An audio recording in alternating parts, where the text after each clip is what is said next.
Oil rig की drilling ने 300 million साल पुराने एक खतरनाक क्रीचर को जगा दिया। वही क्रीचर जो दुनिया के 5 सबसे बड़े मास एक्सटिंक्शन का कारण बना था। उसके जागते ही चारों तरफ कोहरा छा जाता है, आसमान से राख की बारिश गिरने लगती है और रिग के लोग एक अजीब से वायरस से इन्फेक्ट होने लगते हैं।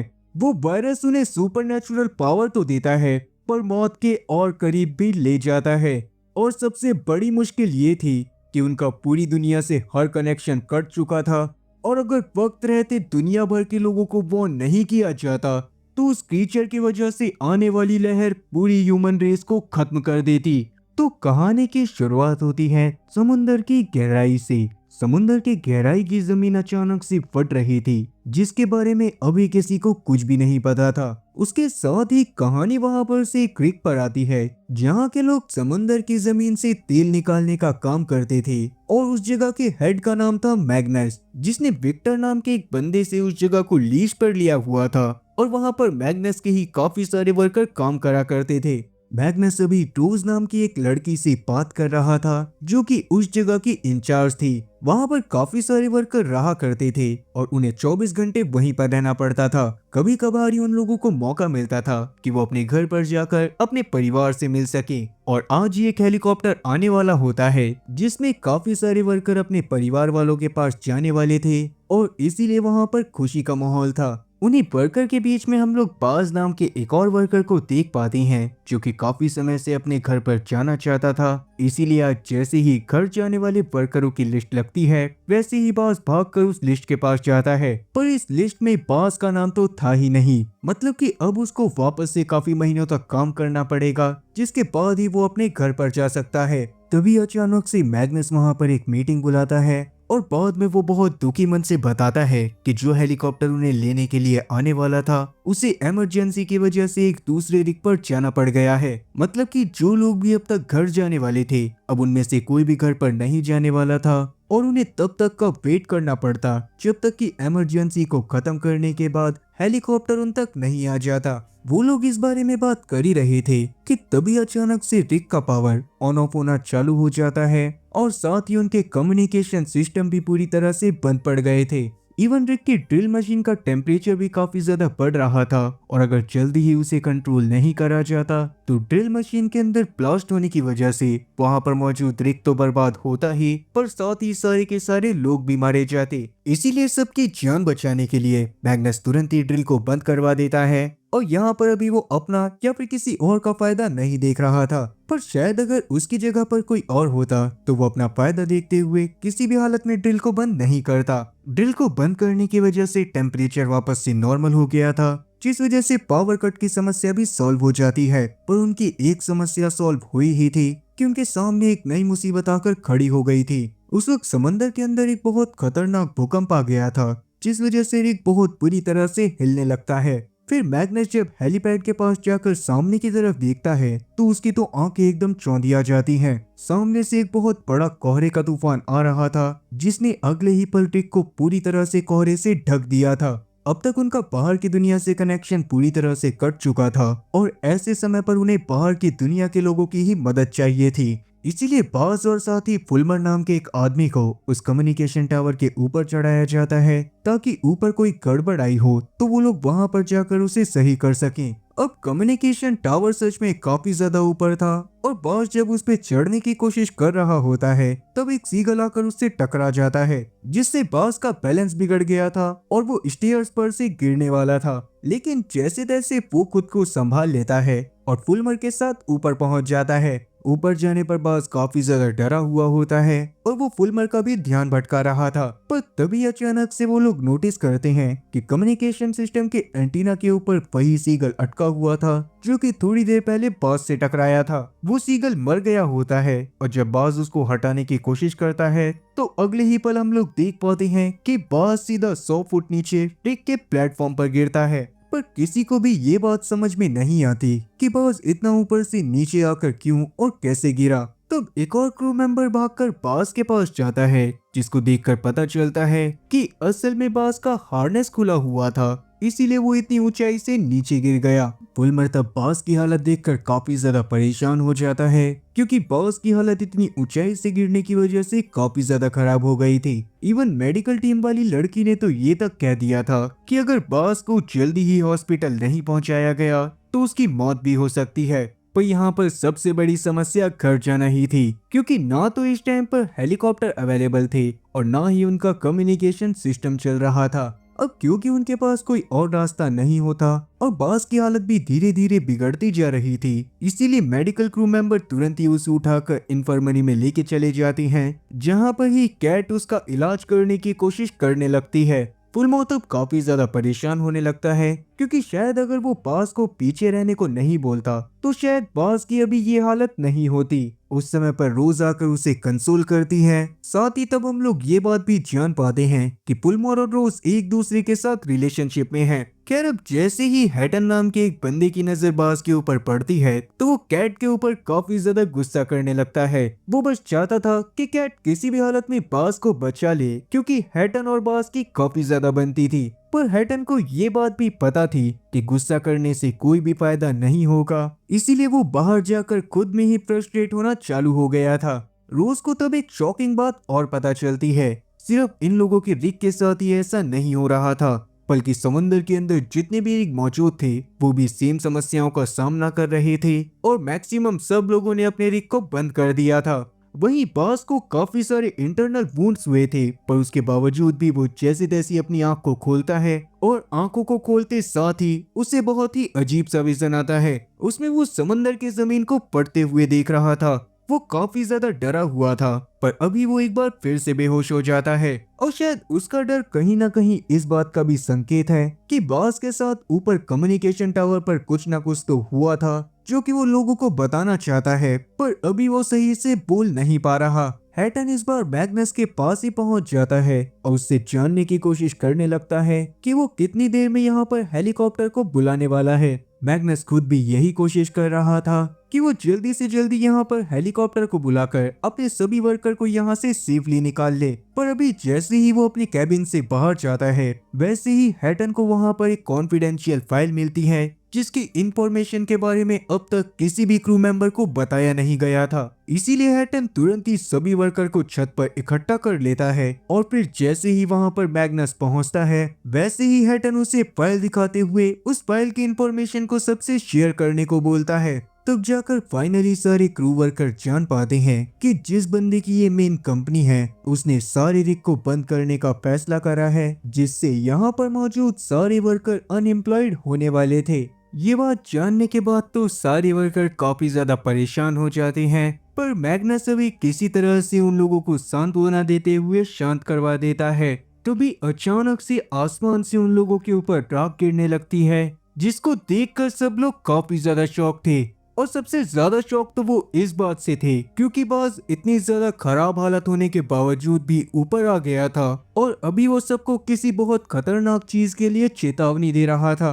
पर कोई भी अभी उसकी बात पर ज्यादा ध्यान नहीं देता, क्योंकि सबके हिसाब से अभी उसकी हालत काफी ज्यादा खराब थी। इसीलिए सब उसको फिर से नीचे लेकर चले जाते हैं और आराम करने की सलाह देते हैं। रोज तब बास के पास आकर पास से जानने की कोशिश करती है कि उसके साथ कम्युनिकेशन टावर पर आखिरकार हुआ क्या था, पर बास के हिसाब से बस उसको एक अजीब सी आवाज आई थी और उसके बाद वो बेहोश होकर नीचे गिर गया था। इवन तब उसकी बातों से हम लोग ये बात भी जान पाते हैं कि जो आवाज उसे कम्युनिकेशन टावर पर आई थी वो उसे लगातार अभी भी आ रही है और उसको लगता है जैसे कि वो आवाज उससे कुछ कहना चाहती हो। अब कैट जब उसका ब्लड सैंपल लेने की कोशिश कर रही थी तो वो काफी ज्यादा अजीब तरह से रिएक्ट करने लगता है, जो देखने के बाद कैट को उसको बेहोश करना पड़ता है। लेकिन बेहोश होते होते भी बास सिर्फ इतना ही कह रहा था कि उन लोगों को उसकी वार्निंग को लाइटली नहीं लेना चाहिए, क्योंकि जल्दी ही एक बहुत बड़ी वेव आने वाली है। अब बास के पूरी तरह से अनकॉन्शियस होने के बाद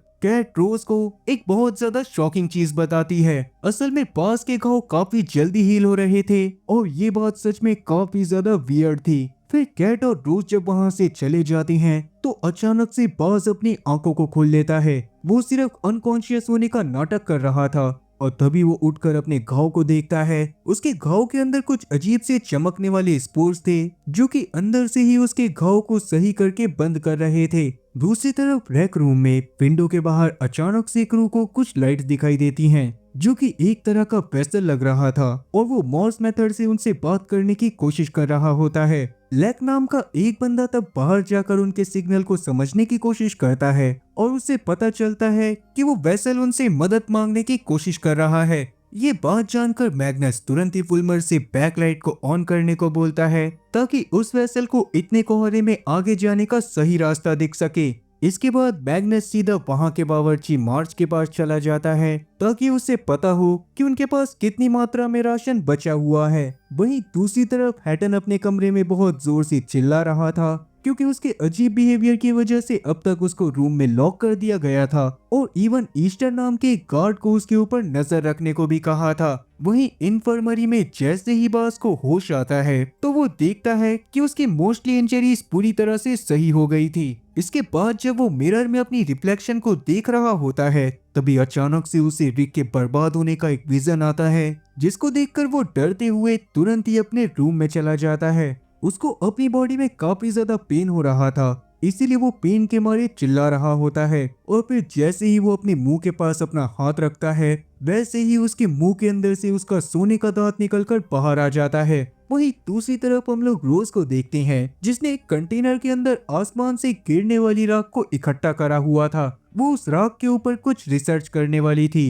वहां पर ही बैठे मैग्नस और साथ ही फुलमर की बातों से हम लोग ये बात जान पाते हैं कि फुलमर ने उनके सामने से आ रहे वेसल से कांटेक्ट करने की कोशिश करी थी और कम्युनिकेशन करके उसे यही बात पता चली है कि उन लोगों को भी इस बारे में नहीं पता कि आखिरकार समंदर में चल क्या रहा है। साथ ही वो ये भी बताता है कि उनके रिग की बैकलाइट चालू नहीं हो रही हैं और अगर वो वेसल के यहाँ तक पहुँचने से पहले चालू नहीं हुई तो वो वेसल उनके रिग से काफी बुरी तरह से टकरा जाएगा। वहीं एल्विन नाम का एक क्रू मेंबर जब अपनी शिप पर जा रहा होता है तभी अचानक से वो बाज को नोटिस करता है जिसने विंडोज के ऊपर कुछ अजीब सी ड्राइंग्स बना दी थी। आगे बाज से बात करने पर बाज उसको बताता है कि उसके सर में काफी ज्यादा शोर आ रहा है और शायद नीचे गिरकर उसको सरवाइव नहीं करना चाहिए था। और जाहिर सी बात है कि इतने बड़े एक्सीडेंट को सरवाइव करने के बावजूद भी कोई इंसान ऐसा बोल रहा है कि उसको उस एक्सीडेंट को सरवाइव नहीं करना चाहिए था तो डेफिनेटली ये कोई नॉर्मल बात बिल्कुल नहीं है।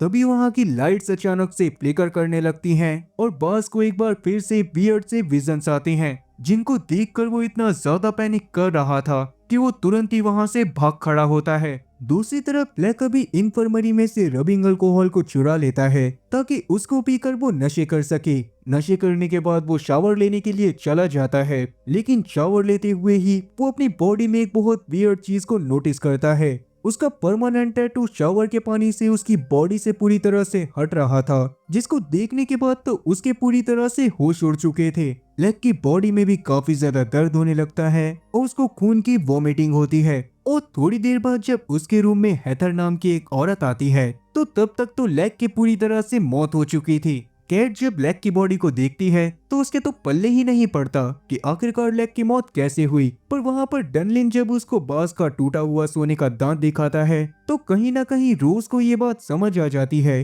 कि जो भी चीज इन लोगों के शरीर में गई है वो इनकी बॉडी से इनऑर्गेनिक मटेरियल को बाहर निकाल रही है, मतलब कि ऐसा मटेरियल जो कि बॉडी का हिस्सा नहीं है। दूसरी तरफ कंट्रोल रूम में अचानक से फुलमर नोटिस करता है कि जो लाइट उसने वेसल से आते हुए देखी थी वो लाइट असल में वेसल से आ ही नहीं रही थी। फुलमर तब एल्विन के साथ बाहर की तरफ जाने लगता है ताकि वहां पर जाने के बाद वो सही से देख सके कि आखिरकार जो उनकी तरफ चीज आ रही थी वो असल में थी क्या। उसी समय हम लोग हैटन को भी देख पाते हैं जो कि जैसे तैसे अपने कमरे से बाहर आ गया था और वो कंट्रोल रूम की तरफ जा रहा था ताकि वो उनकी तरफ आ रही चीज को सिग्नल दे सके। असल में हैटन को ये लग रहा था कि उनकी तरफ आने वाला शिप उनकी मदद करने के लिए आ रहा है, लेकिन दूसरी तरफ जो फुलमर और एल्विन को ये बात पता चलती है कि उनकी तरफ असल में एक वेसल नहीं बल्कि पूरा का पूरा शिप आ रहा है तो उनके तो पसीने छूटने लगते हैं। वो दोनों जल्दी ही कंट्रोल रूम में जाकर उस शिप को अपनी स्पीड कम करने के लिए सिग्नल देना चाहते थे, लेकिन उनसे पहले ही हैटन उन्हें एक SOS सिग्नल दे चुका था जिस कारण से शिप का कप्तान अपनी स्पीड को दुगना कर लेता है और उनकी शिप पूरी रफ्तार से रिक की तरफ आने लगती है। मैग्नस को जैसे ही इस बारे में पता चलता है वैसे ही वो फुलमेर को वहां पर बुलाकर शिप की तरफ एक सही सिग्नल भेजने को कहता है। वहीं बाहर अब तक राख की बारिश होना भी बंद हो गई थी और एल्विन रिक को एक्सप्लोर करते हुए पहुंच गया था बास के पास। वो बास को बाकी सबके पास चलने के लिए मनाने की कोशिश करता है, पर बास तो उल्टा उसके ऊपर भड़क कर उसका गला पकड़ लेता है, जिसके अगले ही पल एल्विन को समुद्री पानी की उल्टियां होने लगती हैं और बाकी सब उस तक पहुंच पाते उससे पहले ही वो अपना दम तोड़ देता है। तभी अचानक से समुद्री पानी का स्तर बढ़ने लगता है और संभावना ये थी कि जल्दी ही वहां पर एक बहुत बड़ी लहर आकर रिक से टकरा जाएगी। दूसरी तरफ आसमान से गिरी हुई राख पर अभी भी एक्सपेरिमेंट चल रहा था। अब उस पर जैसे ही रोज अपनी एक खून की बूंद को डालती है वैसे ही अचानक से उसे कुछ अजीब से रिएक्शंस दिखाई देते हैं, जिससे वो समझ जाती है कि यकीनन उस राख में जीवित जीवाणु हैं। उनकी तरफ तेज रफ्तार से आने वाला शिप भी उनसे टकराने ही वाला था, पर वो कहते हैं ना कि जब किस्मत महान तो गधा भी पहलवान। तेज रफ्तार में होने के बावजूद भी वो शिप रिक के एकदम साइड से निकल जाता है और रिक उसके होने वाले नुकसान से बाल बाल बचता है। दूसरी तरफ रोज मैग्नस के पास पहुंचकर उसे आसमान से गिरने वाली राख के बारे में बताती है। असल में उस राख के अंदर जो जीवाणु मौजूद थे वो एक तरह के पैरासाइट थे, जो कि किसी की भी बॉडी के अंदर जाकर उसके वुंड्स को हील कर देते थे ताकि उनके होस्ट की बॉडी एकदम हेल्दी रहे। अब जाहिर सी बात है कि कोई भी इंसान अपनी बॉडी के अंदर किसी भी तरह के कीड़े को नहीं पालना चाहेगा, इसीलिए वैसे तो उस राख से सभी लोगों को दूर रहने की जरूरत थी, पर जिन लोगों के चोट लगी हुई थी उन्हें तो अपना खास ख्याल रखना था। और बास के बारे में तो सबको पता ही था कि वो तो उस वायरस से इन्फेक्टेड है ही, इसीलिए मैग्नस रोज से सबके ब्लड सैंपल को बास के ब्लड सैंपल से कंपेयर करने को बोलता है, ताकि एटलीस्ट उन्हें पहले से ये बात पता रहे कि उनका कौन सा क्रू मेंबर इन्फेक्टेड है और कौन सा नहीं। धीरे धीरे बाहर का कोहरा भी छट जाता है और सामने मौजूद दूसरे रिक पर जब सबकी नजर पड़ती है तो उन्हें पता चलता है कि वो रिक तो रात में बर्बाद हो गया था। आगे जब फुलमेर लैब में जाता है तो बाज वहां पर उसको रोज के रिसर्च पेपर को पढ़ता हुआ दिखता है। बाज वहां पर अपना ब्लड सैंपल चुराने के लिए आया था, जो कि रोज उससे वापस लेने की कोशिश भी करती है, पर बाज तब तक वहां से भाग जाता है। इस बात से मैग्नस काफी ज्यादा परेशान हो जाता है, क्योंकि बाज का ब्लड सैंपल ही ऐसा था जिससे बाकी सारे इन्फेक्टेड हुए क्रू मेंबर्स के बारे में पता करा जा सकता था। मैग्नस को मजबूरन तब क्रू मेंबर्स को दो टीम में बांटना पड़ता है, जिसमें से एक टीम तो बाज को पूरे रिक पर ढूंढने वाली थी और दूसरी टीम का काम था रिक पर चल रही चीजों को संभालना। रोज तो भी उन पैरासाइट के ऊपर और ज्यादा रिसर्च कर रही थी, तब उसके सामने एक और शॉकिंग बात आती है कि ये जीवाणु असल में डायनासोर काल के हैं। डायनासोर के साथ वैसे तो ये भी खत्म हो गए थे, पर क्योंकि इन्होंने रिक से समुद्री जमीन के अंदर काफी अंदर तक छेद कर दिया, इसीलिए ये जमीन के अंदर से बाहर आ गए। दूसरी तरफ बाज अभी रिक के नीचे वाले डेक पर होता है। वहां पर से वो अपने खून को समंदर के अंदर फेंक देता है और उसके बाद वो ऊपर ही मौजूद पानी के ऊपर अपने हाथ को रखता है। अनजान कारण से उसके हाथ से बिजली निकल रही थी, जिससे उस पानी के अंदर अजीब तरह के जीवाणु पनपने लगते हैं। तभी अचानक से बाज को ढूंढते हुए वहां पर एक क्रू मेंबर आ जाता है, जिसको देखकर बाज तुरंत ही उसके ऊपर अटैक करके 9-2-11 हो लेता है। उस क्रू मेंबर के चिल्लाने की आवाज को सुनकर हेटन और डनलिन तुरंत ही वहां पर पहुंच जाते हैं और वो भी वहां पर मौजूद पानी के अंदर उन माइक्रो ऑर्गेनिज्म को देखकर काफी ज्यादा शॉक थे। अभी जिस क्रू मेंबर को बाज ने मारा था उसका भी एक नकली दांत अपने आप ही उसके मुंह से बाहर आ जाता है, जिससे बाकी सब समझ गए थे कि वो बंदा भी अब इन्फेक्ट हो चुका है। लेकिन हेटन और डनलिन उसको बाकी सब के पास लेकर जा पाते उससे पहले ही वो क्रू मेंबर भी उनको धक्का देकर वहां से भाग जाता है। हेटन जब एक बार वापस से उस पानी को देखता है तो इस बार वहां पर छोटे छोटे पौधे उगने लग गए थे। दूसरी तरफ मशीनरी रूम में जब हेथर, ईस्टर और मार्श पहुंचते हैं तो वहां पर भी उन्हें छोटे छोटे पौधे दिखाई देते हैं, जिसका मतलब कि बाज शायद उस कमरे में भी गया होगा। तभी रिक अचानक से जोर जोर से हिलने लगता है। उसकी पावर एक बार फिर से चली गई थी और मैग्नस एक बार वापस से परेशान होने लगा था, पर तभी अचानक से उसको फुलमेर की याद आती है और वो फुलमेर को लेकर सीधा पावर कट को सही करने के लिए जाने लगता है। वहीं हैदर जब बाज को ढूंढने की कोशिश कर रही थी तो बाज उसको मिल भी जाता है। बास को असल में किसी मिलियनियर ओल्ड क्रीचर की आवाजें आ रही थी जो चाहता था कि बास पूरे रिक के ऊपर उन स्पोर्स की मदद से प्लांट्स उगा दे। असल में वो क्रीचर किसी वजह से खत्म होने वाला था, पर अगर वो खत्म हो जाता तो पूरी दुनिया का सर्वनाश निश्चित था। तभी अचानक से वहां पर जेम्स भी आ जाता है जो कि बास के साथ ही मिल गया था, क्योंकि इन्फेक्टेड होने के बाद से उसको भी उस क्रीचर की आवाजें आना चालू हो गई थी। मतलब कि जेम्स असल में वही बंदा था जिसको बास बेहोश करके भागा था। अब हैदर वहां पर उनसे और ज्यादा सवाल जवाब करके और चीजें जान पाती उससे पहले ही वहां पर हैटन के पहुंच जाने से जेम्स और बास वहां से भाग जाते हैं। अब पुलमिर ने वैसे अब तक पावर कट को तो पूरी तरह से सही कर दिया था, पर तभी अचानक से वो लोग नोटिस करते हैं कि प्रोडक्शन मॉड्यूल के ऊपर लगी आग पूरी तरह से बुझ चुकी थी। और प्रोडक्शन मॉड्यूल असल में रिक का वो हिस्सा था जहां पर से रिक के चलने पर फ्लेमेबल गैसेस निकलती थी। इसीलिए अगर जल्दी से वहां पर आग नहीं लगाई जाती तो पूरे रिक के अंदर एक बहुत बड़ा एक्सप्लोजन हो सकता था। अब वैसे तो वहां पर मड पिट वाले रास्ते से ही जाया जा सकता था, पर मड पिट वाले रास्ते पर काफी सारे स्पोर्स होते हैं और ऐसे में वो स्पोर किसी भी क्रू मेंबर को इन्फेक्ट कर सकते थे। इसीलिए उनके पास आखिरी रास्ता बस यही बचा होता है कि कोई इंसान क्रेन के ऊपर चढ़े और बड़ी सावधानी के साथ फ्लेयर गन की मदद से ऊपर आग लगा दे। तब पुलमिर खुद ही इस काम को करने का डिसाइड करता है। वो क्रेन के ऊपर चढ़ गया था और नीचे से ईस्टर क्रेन को कंट्रोल कर रहा था, पर मेन दिक्कत तो तब आती है जब पुलमिर फ्लेमेबल गैसेस की तरफ फ्लेयर गन से शूट करता है, क्योंकि कुछ पल के लिए इससे हर तरफ आग फैल गई थी और पुलमिर खुद भी इसमें बुरी तरह से घायल हो गया था। तब जैसे तैसे उसको इन्फर्मरी में लेकर जाया जाता है जहां पर कैट उसका इलाज करना चालू कर देती है।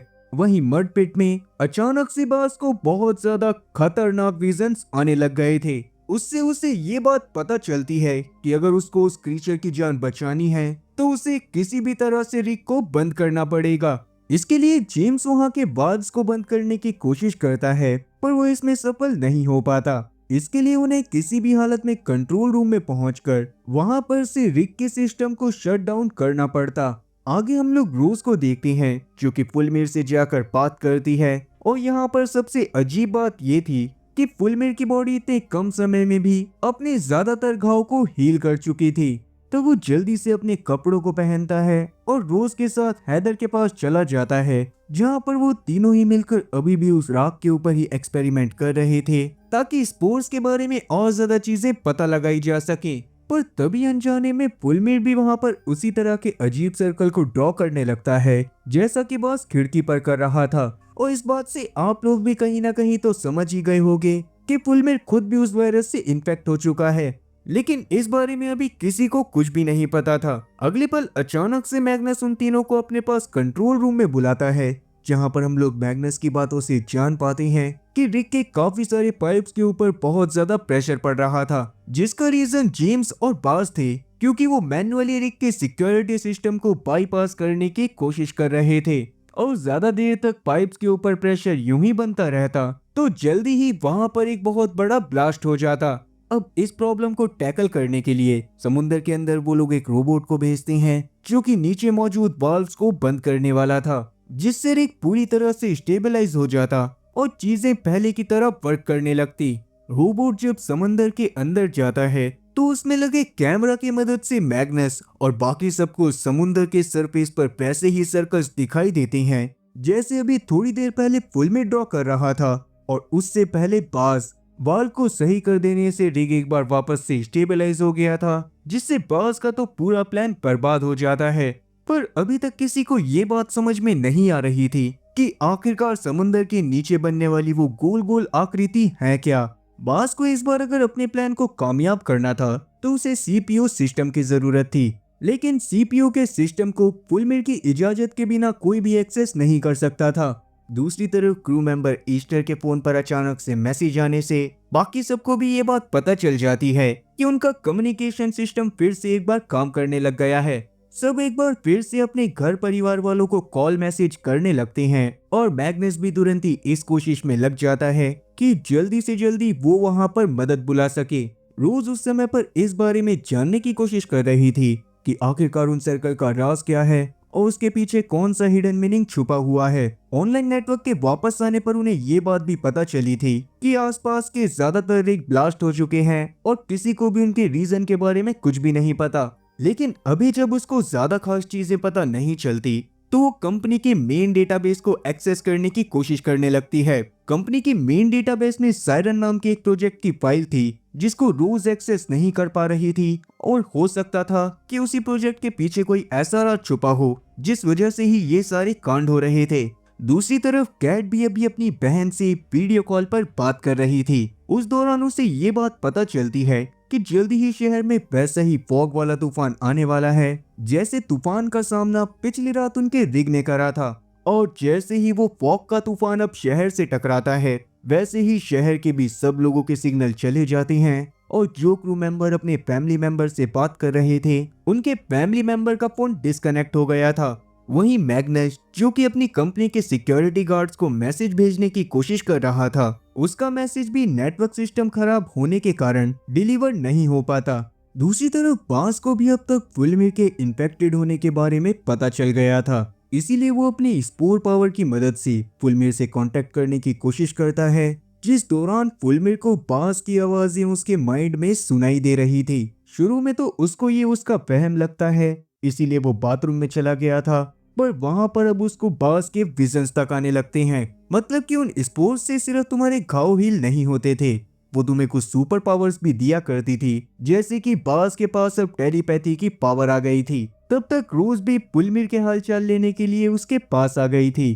फुलमिर रोज से कोई भी बात छुपाना नहीं चाहता था, इसीलिए वो अपने इन्फेक्टेड होने के बारे में उसको बता देता है। रोज तब इस बात को एक्सेप्ट कर लेती है और फुलमिर को शांत करवाने के लिए किस करती है। लेकिन रोज को किस करते ही अचानक से फुलमिर को कुछ विजन्स आती हैं जिसमें वो रोज को काफी ज्यादा परेशान और रोते हुए देख पाता है। लेकिन इस विजन के बारे में फुलमिर रोज को कुछ भी नहीं बताता। तभी अचानक से फुलमिर को एक बार फिर से बास दिखाई देता है जो कि उससे मदद मांग रहा था।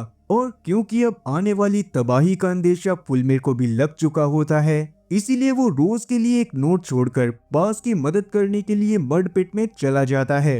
रोज को जैसे ही ये बात पता चलती है वैसे ही वो खुद भी मड पिट में जाने की कोशिश करती है और उसको रोकने की कोशिश करने के लिए कैट भी उसके पीछे चली गई थी। अब तक वहां पर काफी सारे स्पोर्ट्स ऑलरेडी हो चुके थे जो कि अंधेरे में चमक रहे थे।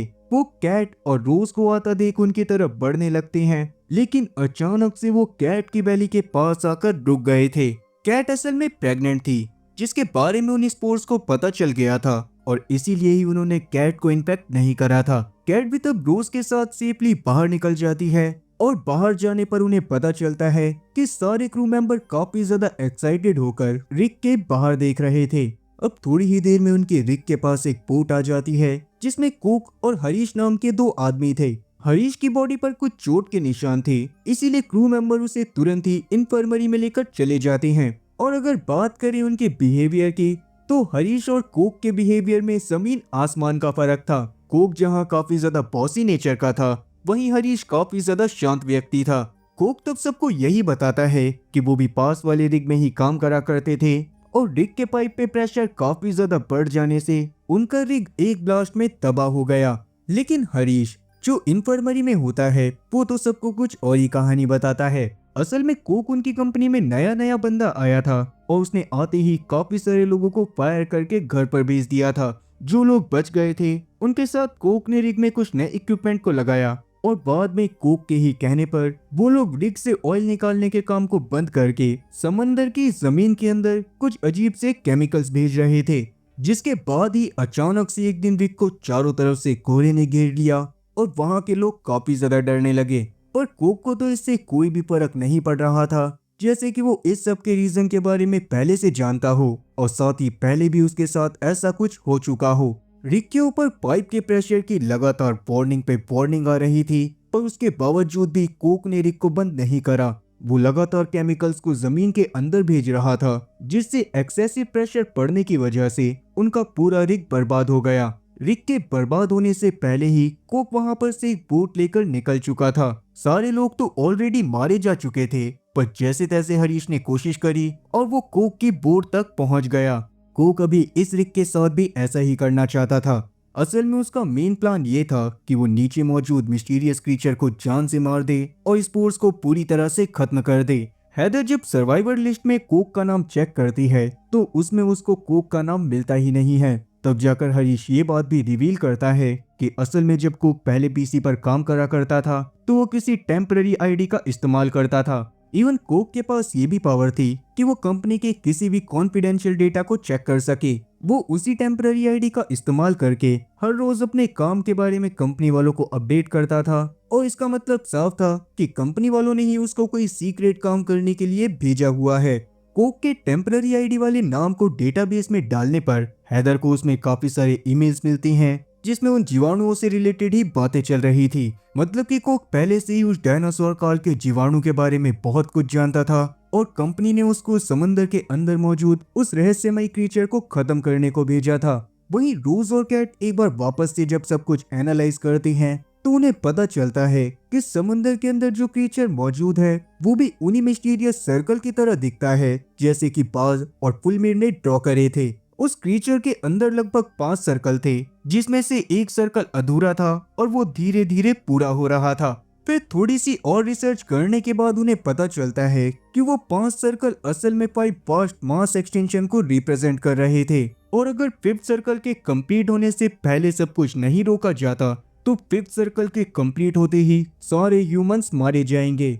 दूसरी तरफ को कभी चाहता था कि कंपनी की तरफ से उनके पास थोड़े दिनों पहले जो गैसेज आई थी उसका इस्तेमाल करके वो मड पिट में मौजूद सारे स्पोर्स को जान से मार दें, लेकिन मैग्नस तो इसके लिए साफ मना कर देता है। उसे कोक के ऊपर बिल्कुल भी भरोसा नहीं था और वो जानता था कि कोक किसी भी हालत में कंट्रोल रूम का सारा एक्सेस लेना चाहता है, पर कोक अपनी बात से नहीं हटा था। उसने जैसे तैसे अकेले में डनलिन, मार्च और हेटन को उसकी मदद करने के लिए मना लिया था और साथ ही उन्हें लालच भी दिया था कि अगर वो उसकी बात मानेंगे तो वो उनकी जान को बचा लेगा। आगे हेटन और डनलिन जब उस नई गैसेस को देख रहे थे तो उन्हें ये बात पता चलती है कि कार्बन डाइऑक्साइड के सिलेंडर में उनको कोई पॉइजनस गैस भेजी गई थी। ये सब शायद कंपनी वालों ने जानबूझ के करा था क्योंकि उन्हें कोक के उस रिग पर भी जाने वाली बात के बारे में पहले से पता था। लेकिन हेटन अभी इस बात पर ज्यादा ध्यान नहीं देता। उनका प्लान स्पोर्स को खत्म करने के साथ साथ बास को बेहोश करना भी था ताकि वो सीपीयू सिस्टम के पास जाकर रिग का कंट्रोल कोक को हैंड ओवर कर सकें। तब हेटन, मार्च और डनलिन ऐसा ही करते हैं और जल्दी से वो गैस को लेकर मड पिट में चले जाते हैं। उन्होंने खुद तो ऑक्सीजन सिलेंडर के साथ साथ मास्क को भी लगाया हुआ था ताकि उनके ऊपर उस गैस का कोई भी असर ना पड़े, पर उस गैस के मड पिट में फैलते ही वहां पर मौजूद स्पोर्स मरने लग गए थे और थोड़ी ही देर में बास, जेम्स और फुलमेर तीनों भी बेहोश हो गए थे। पहले के टाइम पर जैसे ही फुलमेर बास के पास आया था तो उसकी मदद से उसने रिग को बंद करवा दिया था, पर क्योंकि अब कंप्यूटर का सारा कंट्रोल कोक के पास था इसीलिए वो रिग को एक बार फिर से चालू कर देता है। अब मडपिट से जैसे तैसे मार्च और साथ ही हेटन तो बाहर आ गए थे, पर डनलिन के वहां से बाहर आने से पहले ही कोक ने मडपिट के गेट को बंद कर दिया था। असल में वो ये नहीं चाहता था कि मडपिट के अंदर जो पॉइजनस गैस रिलीज करी गई है वो किसी भी हालत में रिग के अंदर आए। आगे जब डनलिन की ऑक्सीजन मडपिट में खत्म होती है वैसे ही दम घुटने से उसकी मौत हो जाती है।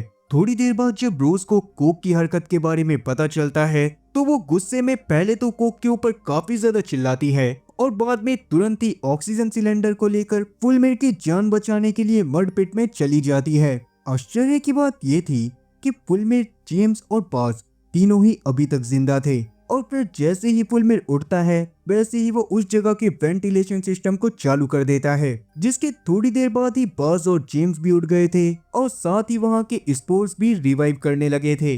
दूसरी तरफ कोक को अभी सब लोग बुरा भला बोल रहे थे, पर उसके बावजूद भी वो रिग के पाइप का प्रेशर बढ़ा देता है जिससे रिग के लगातार चालू रहने की वजह से उस मिस्टीरियस क्रीचर का लास्ट सर्कल भी पूरा हो जाता है। उस समय तक वैसे मैग्नस को भी अकल आ गई थी और वो बास का पूरी तरह से साथ देने को तैयार था, पर जैसे ही वो लोग बास के पास पहुंचते हैं तो वो बास को काफी ज्यादा दुखी देखते हैं क्योंकि ऑलरेडी 5वां सर्कल कंप्लीट हो गया था और अब पूरी दुनिया सुनामी में समाने वाली थी। अब जैसे ही कोक को ये बात पता चलती है वैसे ही वो हरीश से यहाँ पर मौजूद पाइप का प्रेशर और ज्यादा बढ़ाने को बोलता है, जिससे वैसे तो ये रिग पूरी तरह से बर्बाद हो जाता पर थोड़ी ही देर में यहाँ पर कोक को लेने के लिए एक हेलीकॉप्टर आने वाला था। कोक उसमें हरीश को अपने साथ जिंदा ले जाता। हरीश तब अकेला नहीं बचना चाहता था। उसने जानबूझकर ये सारी बातें माइक चालू करके बाकी सबको भी सुना दी थी, जिससे सारे क्रू मेंबर को रेस्क्यू हेलीकॉप्टर आने के बारे में पता चल जाता है। साथ ही अब तो सबको ये बात भी समझ आ जाती है कि जरूर ही कंपनी प्रोजेक्ट सीरीन में कुछ तो गड़बड़ कर रही थी, जिसकी वजह से ही ये सारी चीजें हो रही थी। उसके ही सबूतों को मिटाने के लिए उन्होंने कोक को हायर करा था, और बाकी सारे रिक को किसी और ने नहीं बल्कि कोक ने खुद डिस्ट्रॉय करा है। हेलीकॉप्टर के बारे में पता चलते ही सब लोग रिक के डेक की तरफ जाने लगते हैं, और उस समय पर मैग्नस और रोज बास को भी उनके साथ चलने को बोलते हैं। लेकिन बास तो वहां पर ही रहकर समंदर के ऑर्गेनिजम्स के अंदर समाना चाहता था, इसीलिए वो बाकी सबको एक आखिरी गुड बाय बोलता है। इसीलिए बाकी सारे लोग भागकर रिक के डेक पर पहुंच जाते हैं। डेक पर जाकर सबकी नजर सामने से आ रही एक बहुत बड़ी सुनामी की लहर पर पड़ती है। अब उस दौरान हैटन जैसे ही वहां पर कोक को देखता है, वैसे ही वो उसे बहुत बुरी तरह से मारने लगता है, जिसके अगले ही पल वहां पर हेलीकॉप्टर भी आ जाता है। किस्मत से रेस्क्यू हेलीकॉप्टर होने की वजह से उसमें काफी ज्यादा स्पेस था और सारे क्रू मेंबर उसमें अच्छे से बैठ गए थे।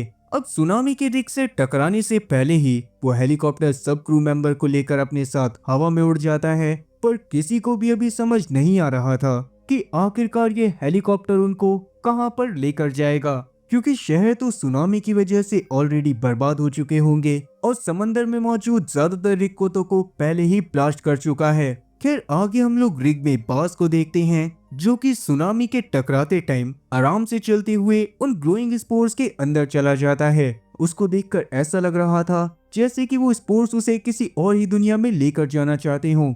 जिसके साथ ही कहानी वहां पर से शहर के लोगों पर आती है, जो कि अपनी तरफ एक बहुत बड़ी समुद्री लहर को आता हुआ नोटिस करते हैं। अब क्या वो सारे ह्यूमंस इस मास एक्सटिंक्शन को सरवाइव कर पाएंगे? कमेंट सेक्शन में अपनी राय जरूर देना। साथ ही ये बात भी बताना कि अगर आप लोगों को कभी ऐसी सिचुएशन का सामना करना पड़ जाए तो आप लोग अपने बचाव के लिए क्या करोगे। खैर अब वो स्पोर्स और क्रीचर असल में है क्या, और क्या बात सच में किसी दूसरी दुनिया में चला गया है, और रिक के जो लोग बचे हैं उन्हें कहां पर लेकर जाया जाएगा, और सिरेन प्रोजेक्ट की सच्चाई असल में क्या है, और क्या है सिरेन प्रोजेक्ट का असली राज। जानता हूं कि कहानी अपने साथ काफी सारे राज छोड़कर जा रही है, पर वीडियो ऑलरेडी काफी ज्यादा लंबी हो गई है, इसीलिए इसके सारे सवालों को अब मैं नेक्स्ट पार्ट में ही कवर करूंगा। पर क्या आपको सच में इस पार्ट की कहानी पसंद आई, और क्या मुझे इस कहानी को कंटिन्यू रखना चाहिए? कमेंट सेक्शन में इस बारे में जरूर बताना। अगर कमेंट सेक्शन में 100 लोगों की भी इस सीरीज को कंटिन्यू करने के लिए डिमांड आती है तो मैं उसी दिन इसके सेकंड पार्ट पर काम करना चालू कर दूंगा। तो उम्मीद है कि एक्सप्लेनेशन अच्छी लगी होगी, और अगर एक्सप्लेनेशन अच्छी लगी हो तो चैनल को सब्सक्राइब करना और वीडियो को भी लाइक करना। मैं ऐसी ही और मजेदार एक्सप्लेनेशन वीडियोस लाता रहूंगा। क्या तब तक के लिए टाटा और गुड बाय।